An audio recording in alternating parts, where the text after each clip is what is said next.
What's going on, ZCommunity cuties? It's your boy Azizz Finance, and welcome back to the Personal Finance in Canada show, also known as the PFC show. Whether you've been listening to our podcast for a while now, or this is your first time, be sure that you're either following or subscribe to the pod, and share this with somebody who you think will also get value from this podcast as well. Now, without further ado, let's get this party started and dive into the episode.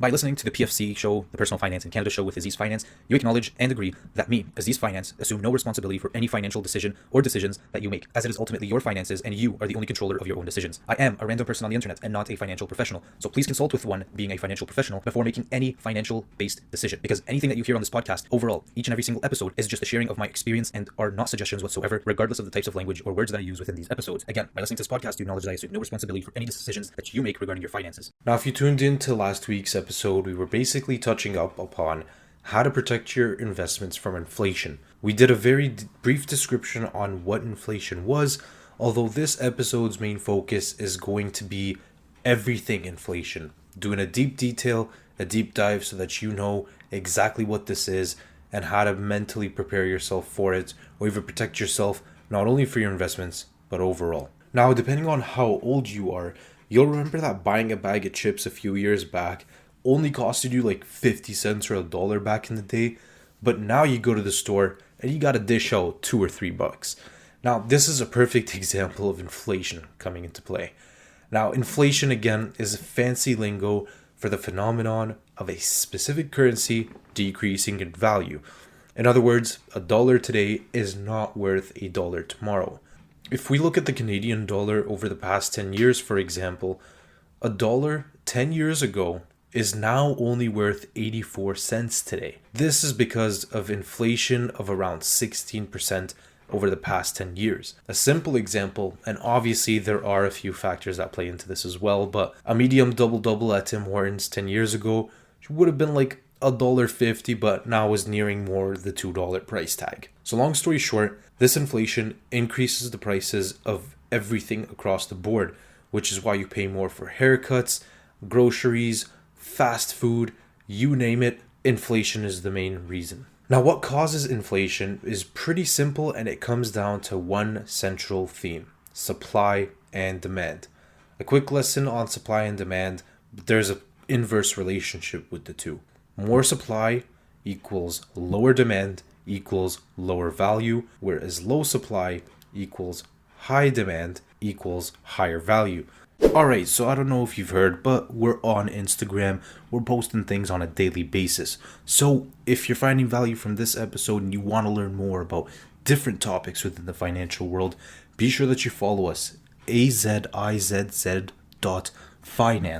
or azizz.finance. Check us out on Instagram, send us a follow, and even send us a DM if you have any questions about anything from the episode or anything else on the page itself. I'll see you guys there. And a perfect example of supply and demand is actually within, designer clothes, I guess, or even those ones that will kind of have limited edition drops and things like that. The reason why people go crazy for these is because there is low supply to it, right? They only produce, for example, 50 or 100 of this specific item, and people just go crazy. Because of this low supply, so a limited amount of quantities, it causes higher demand for it. And because of this higher demand, people end up putting a higher price tag on it. And again, this is why people pay more for collector's items, because there's a low supply of it in the market, which increases the value of these. Now, this applies to money because, believe it or not, money is a lot more abundant than you think.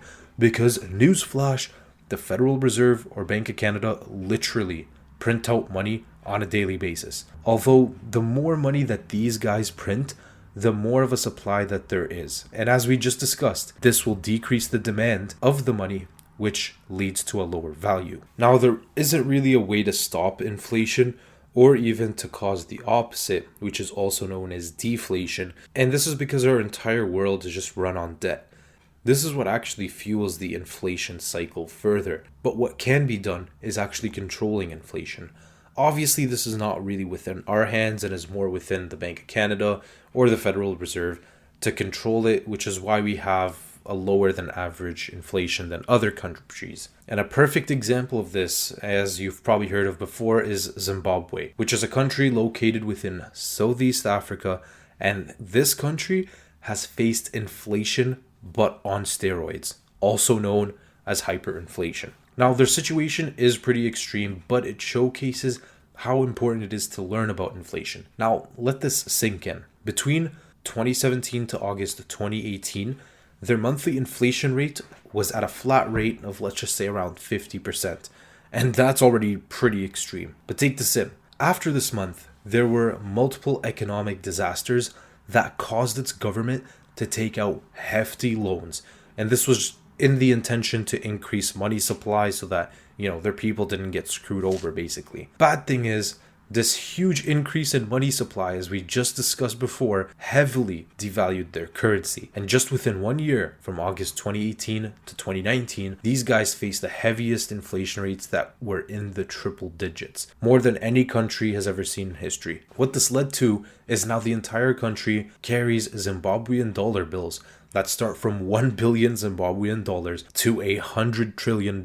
And that was only recently, because now the country doesn't even use its own currency to buy things anymore, and instead it uses the US dollar just to buy things on their day-to-day. At one point, it costed a few $billions just for a loaf of bread. Pretty crazy, right? Now, in essence, inflation isn't in our hands again whatsoever, and we really have to trust our Bank of Canada or even the Federal Reserve to control inflation so we don't find ourselves in a situation where we have to pay trillions of dollars for a loaf of bread or any of the other disasters that have been seen in other countries because of hyperinflation. Nonetheless, the many countries that have faced these issues are actually looking towards cryptocurrencies to conduct transactions because the value swings aren't as wild. But we could touch up on this in another episode, although I do want to hear your thoughts on starting to use cryptocurrencies to replace regular currencies. Let me know. Not sure if there's a way to actually comment on this episode, but if not, reach out to me on any of our social media platforms, and I'd actually love to have a conversation with you about this.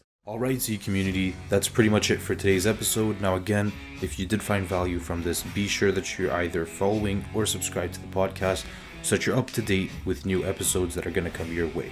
On top of that, if you feel like either your friend, your parents, your grandma, your grandpa are going to benefit from this episode or this overall pod, be sure you swing it their way, because at the end of the day, it could just be a nice little early Christmas gift or something. But nonetheless, guys, it's your boy Azizz Finance signing out. I'll see you guys on the next one.